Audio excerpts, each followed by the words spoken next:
दोस्तों, क्या आपने कभी कल्पना की है उस दौर की जब भारत ने आजादी की पहली सांस ली थी? आज से लगभग 70 से 80 साल पहले 1950 का दशक। ये वो समय था जब हमारे दादा और परदादा एक ऐसे भारत में जीवन जी रहे थे जो अभी अभी गुलामी के दलदल से बाहर निकला था। एक ऐसी जमीन जहां एक तरफ आजादी का सूरज उग रहा था तो दूसरी तरफ गरीबी और अनिश्चितता का घना अंधेरा छाया हुआ था। आज हम उस स्वर्णिम सादगी और अथाह संघर्ष के दौर में चलेंगे। ये गांव की कहानी है, एक ऐसी दुनिया की जहां जीवन की रफ्तार सूरज की रोशनी से बंधी थी। लोग अपनी दिनचर्या की शुरुआत सूरज की निकलती हुई पहली किरण के साथ ही कर देते थे और सूर्य के ढलते ही वे अपने घरों में वापस लौट आते थे। आज की तरह रात रात भर काम करने की कोई दौड़ नहीं थी। चैन और सुकून, ये वो कीमती चीजें थीं जो उस दौर के लोगों के पास मौजूद थीं, मगर साथ ही मौजूद थीं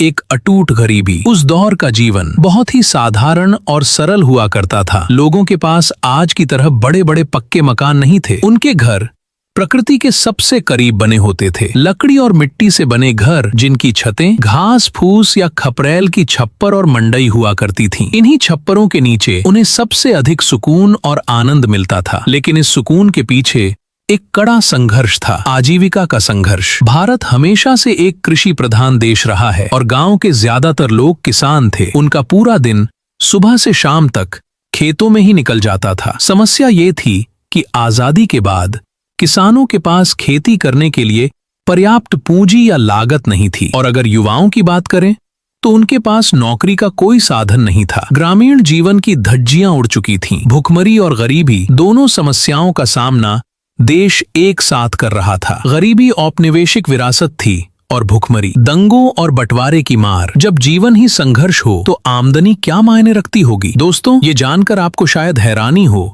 या दुख हो कि वर्ष 1950 से 51 में भारत के एक आम व्यक्ति की वार्षिक औसत आय मात्र 265 रुपए थी। इसका मतलब है कि एक सामान्य व्यक्ति पूरे एक महीने में सिर्फ 22 रुपए ही कमा पाता था और एक दिन की औसत कमाई सिर्फ 70 पैसे हुआ करती थी। आप कल्पना कीजिए, 70 पैसे। इन 70 पैसों से एक परिवार को अपना भरण पोषण करना होता था, जबकि महंगाई की मार जोरों पर थी। वैसे तो 1950 में महंगाई दर 2% के आसपास थी, लेकिन 1962 में चीन और 1965 में पाकिस्तान से हुए युद्धों के कारण महंगाई अपनी चरम सीमा पर पहुंच गई थी। आवश्यक वस्तुओं के दाम लोगों की पहुंच से बाहर होते जा रहे थे। यही कारण था कि उस दौर में लोगों की थाली भी संघर्ष की कहानी कहती थी। लोग ज्यादातर दाल रोटी या दाल चावल खाना पसंद करते थे। महंगी सब्जियां तो उनके लिए नामुमकिन सा ख्वाब थीं। और तो और गेहूं की रोटियां भी कम बनती थीं, क्योंकि गेहूं उस समय बाजरे से महंगा हुआ करता था। इसलिए लोग ज्यादातर बाजरे की ही रोटियां खाते थे। दूध सस्ता हुआ करता था, क्योंकि उस दौर में लगभग हर घर में जानवर पाले जाते थे, जैसे गाय, भैंस, बकरी और बैल। जीवन निर्वाह का आधार ही पशुधन था। गरीबी और भुखमरी के साथ साथ गांव को जिस चीज ने सबसे ज्यादा जकड़ रखा था वो थी अज्ञानता। उस समय गांव में शिक्षा की कोई उत्तम व्यवस्था नहीं थी। आप गांव के किसी भी बुजुर्ग से पूछेंगे तो पता चलेगा कि उनके गांव का स्कूल ज्यादा से ज्यादा 5वीं कक्षा तक ही हुआ करता था। शिक्षा की हालत बहुत खराब थी। 1950 में पूरे देश में प्राथमिक शिक्षा की मान्यता प्राप्त करने वाले विद्यार्थी सिर्फ 2,02,000 थे। 1951 में भारत में साक्षरता दर सिर्फ 8.5% थी। साक्षरता का मतलब सिर्फ पढ़ना लिखना आना था, डिग्री का होना नहीं। अंग्रेजों ने लोगों को इसलिए शिक्षित नहीं किया ताकि वे सिर्फ उनके काम आ सकें। उच्च शिक्षा का हाल और भी बुरा था। 1952 में पूरे देश में सिर्फ 27 विश्वविद्यालय थे और 498 कॉलेज। शिक्षा का यह अभाव ही था जिसने गांव को सदियों पुरानी रूढ़ियों और रूढ़िवाद के जंजाल में फंसाए रखा। स्वास्थ्य सेवा एक और विकट संघर्ष। स्वास्थ्य सेवाओं की स्थिति तो दिल दहलाने वाली थी। गांव में किसी भी बीमारी का इलाज संभव नहीं था। एक छोटी सी बीमारी या मामूली बुखार होने पर भी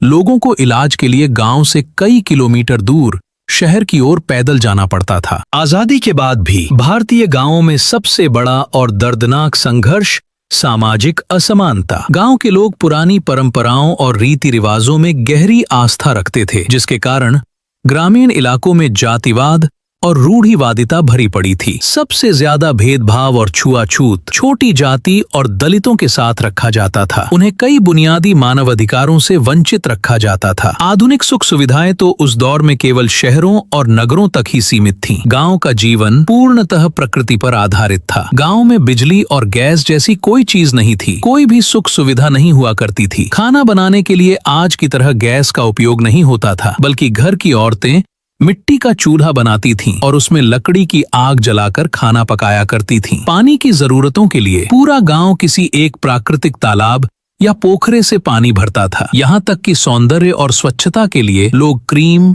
शैम्पू या साबुन की जगह खेत की ताजी मिट्टी का उपयोग किया करते थे। लंबी दूरी तय करने के लिए लोग या तो पैदल चलते थे या फिर जानवरों का उपयोग करते थे, जैसे घोड़ा, बैल या गधा। जमींदारों के पास ही बहुत ही दुर्लभ कारें हुआ करती थीं। गांव का सारा काम बैलगाड़ी से ही होता था। साइकिल उस समय लोगों का एक निजी वाहन हुआ करती थी, जिसकी कीमत उस समय के हिसाब से सिर्फ 20 रुपए थी। 1900 से 1950 का दौर तो साइकिल का स्वर्णिम काल कहलाता था। गरीबी के कारण शादियां बहुत ही सादे और पुराने तरीकों से की जाती थीं। शादियां 2 दिन में नहीं, बल्कि 10-10 दिन में पूरी हो पाती थीं। और तो और बारात को पहुंचने में ही 4 दिन लग जाते थे। इसलिए ज्यादातर लोग गांव में ही शादी किया करते थे। गरीबी इतनी थी कि जिस घर में शादी होती थी उसकी मदद पूरा गांव मिलकर करता था। इतने सारे संघर्षों के बावजूद उस दौर में कुछ चीजें ऐसी थीं जो आज के आधुनिक जीवन में लुप्त हो चुकी हैं, और वो थीं एकता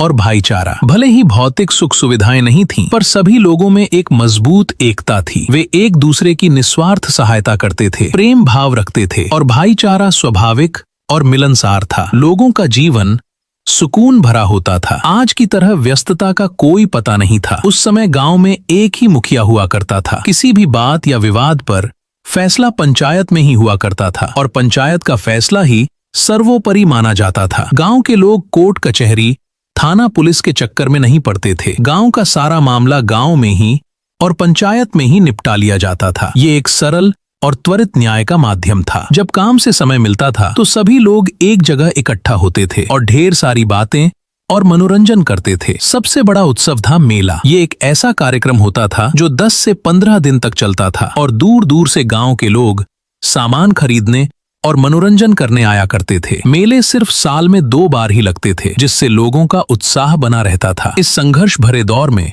भारत को सबसे बड़ी शक्ति मिली, उसका अपना संविधान, जो 1950 में लागू हुआ था। भारत दुनिया का पहला ऐसा देश बना जिसने 21 वर्ष से ऊपर के सभी व्यक्तियों को मतदान का अधिकार दिया था, चाहे वो गरीब हो या अमीर, अनपढ़ हो या पढ़ा लिखा। ये इस बात का प्रमाण था कि संघर्षों के बीच भी लोकतंत्र की नींव मजबूत रखी गई थी। तो दोस्तों, ये था 70 से 80 साल पहले के गांव का जीवन। एक तरफ अज्ञानता, जातिवाद, चिकित्सा का अभाव और कड़ा आर्थिक संघर्ष था, तो दूसरी तरफ प्रकृति पर निर्भरता की सादगी, पंचायत का सरल न्याय और एक दूसरे के लिए मर मिटने वाला अटूट भाईचारा था। वो दौर अपनी गरीबी के बावजूद आज के जीवन से अधिक सुकून भरा था।